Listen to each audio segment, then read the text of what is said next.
Nagkaroon na ng all-new Avanza. Refresh na ang Expander. Ang Nissan sumipa na uli sa crossover segment with the Kicks. Ford released the new Ranger and Everest. Parang all is right in the motoring scene na, no?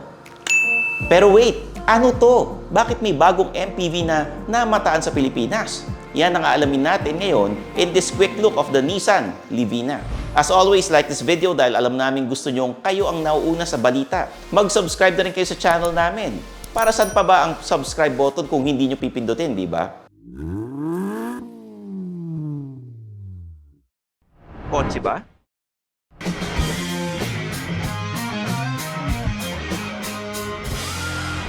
Feel kotse na. The car we've been talking about is the new Nissan Livina. Nakunan ito ng Facebook user na si Cedric Mark Calalo habang binabaybay niya ang Bawan Batangas Road. Hindi na ito related sa Nissan Grand Livina na dating available sa market natin. This one is different. Sa katotohanan, this new Livina is based on the Mitsubishi Expander. Kaya lang, na-retain ang Livina na name ay para sa familiarity daw, which of course makes sense considering that the Livina nameplate has always been a multi-purpose vehicle or MPV. Teka, Nissan na based sa Mitsubishi? What sorcery is this? Huwag ka na magulat. Hindi na bago ang collaboration among automakers and they do so to bring down the cost of development ng mga sasakyan. Akala nyo ba ganun lang kadali gumawa ng sasakyan?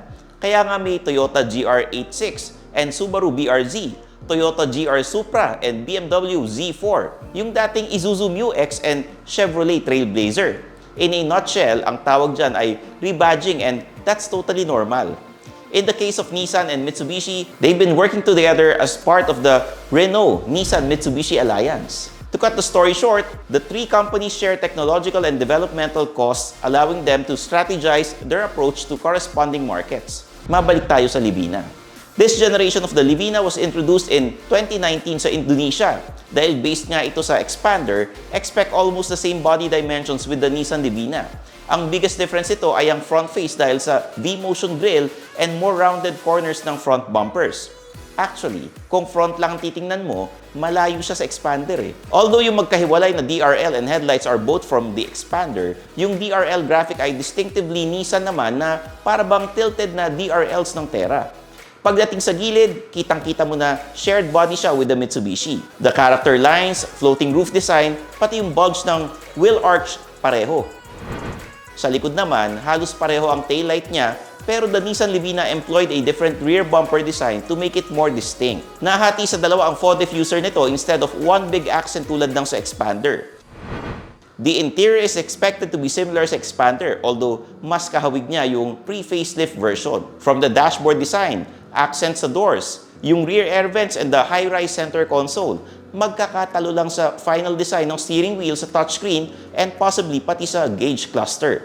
Where we want to see a difference is sa powertrain. Dahil shared DNA nga sila ng Expander, we expect the Nissan Livina to also have a 1.5-liter naturally aspirated engine. If same power unit pa sila nang gagamitin, that means the Livina will have 103 horsepower and 141 Nm of torque. Pero we doubt that Nissan will settle for a 4-speed automatic transmission the way Mitsubishi did. Sana talaga mag-CVT sila for slightly better fuel economy and smoother driving response. Kailan ito lalabas? Wala pang balita dyan, mga ma'am and sir. Pero may motor show this coming September, ang Philippine International Motor Show. Mukhang magandang platform yon to introduce a new competitor sa isang segment na kasing init ko. So magkano nga ba ito? Well, hindi natin malalaman yan hanggang hindi siya formally launched sa bansang ito. Pero expect na tatapatan niya ng Mitsubishi Expander na may starting price of 1,050,000 pesos and reaches 1,180,000 pesos for the top trim. Kung mas mura, edi mas okay. Pero syempre, depende yan sa specs. Antayin natin. So paano ba yan? I'm your host, Stanley Chi, ang inyong senpai ng turbuhan na nagpapaalala sa inyong lahat na i-follow ako sa aking mga social media accounts. May sarili akong YouTube channel at makinig na kayo sa aking podcast, Underpaid with Stanley Chi, sa Spotify and Apple Podcasts. So paano ba yan? Kita-kits tayo sa next video, dito lang, sa Phil Kotse. Bye-bye!